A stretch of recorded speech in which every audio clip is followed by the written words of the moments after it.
The tech world is currently obsessed with giant screens. We have phones that fold into tablets and tablets that try to be laptops. But while everyone was looking at the 13-inch monsters, Apple was quietly perfecting something else. Something smaller. Something more dangerous to the competition. For years, the iPad mini was the neglected middle child of the Apple family. It was the device Apple updated whenever they felt like it, often leaving it with outdated screens and aging processors.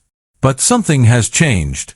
The leaks coming out of Cupertino right now aren't just minor updates. Welcome to my channel Tech Launch. Subscribe my channel and click on the bell icon for the new tech updates. They are describing a total rebirth.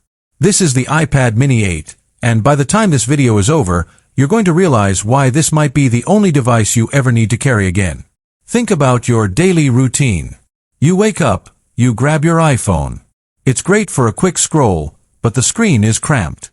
You try to get some work done on your MacBook, but it's heavy and requires a desk. You look at your iPad Pro, but it feels like a chore to hold while you're drinking coffee. There is a golden gap in our digital lives, a space for a device that is as portable as a phone but as powerful as a workstation.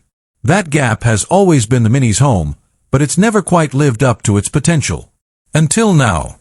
The iPad mini 8 is being designed to be the everything device. We are talking about the death of the LCD, the arrival of pro-level silicon, and a design language that makes the current model look like a toy. The biggest elephant in the room has always been the display.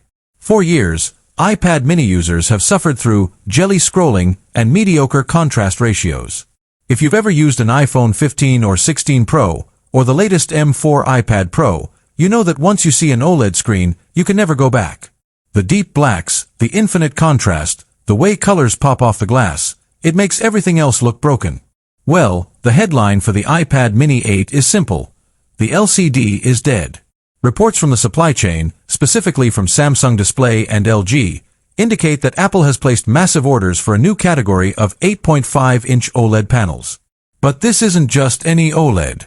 Apple is reportedly using a single-stack LTPS OLED to keep the device thin while maximizing efficiency.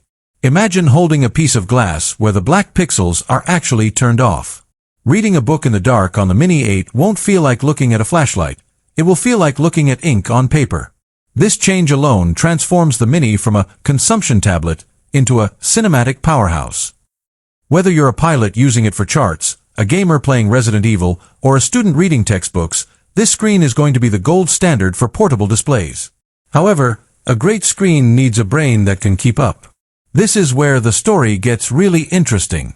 Historically, Apple would give the Mini a slightly detuned version of the previous year's iPhone chip. But with the rise of Apple Intelligence, Apple's massive push into AI, mediocre chips are no longer an option. The iPad mini 8 is rumored to ship with the A19 Pro. This is the same silicon expected to power the iPhone 17 Pro. We're talking about 3-nanometer architecture that pushes the limits of what's physically possible in a mobile chipset. Why does a small tablet need that much power? It's not just for opening Instagram faster. It's for the AI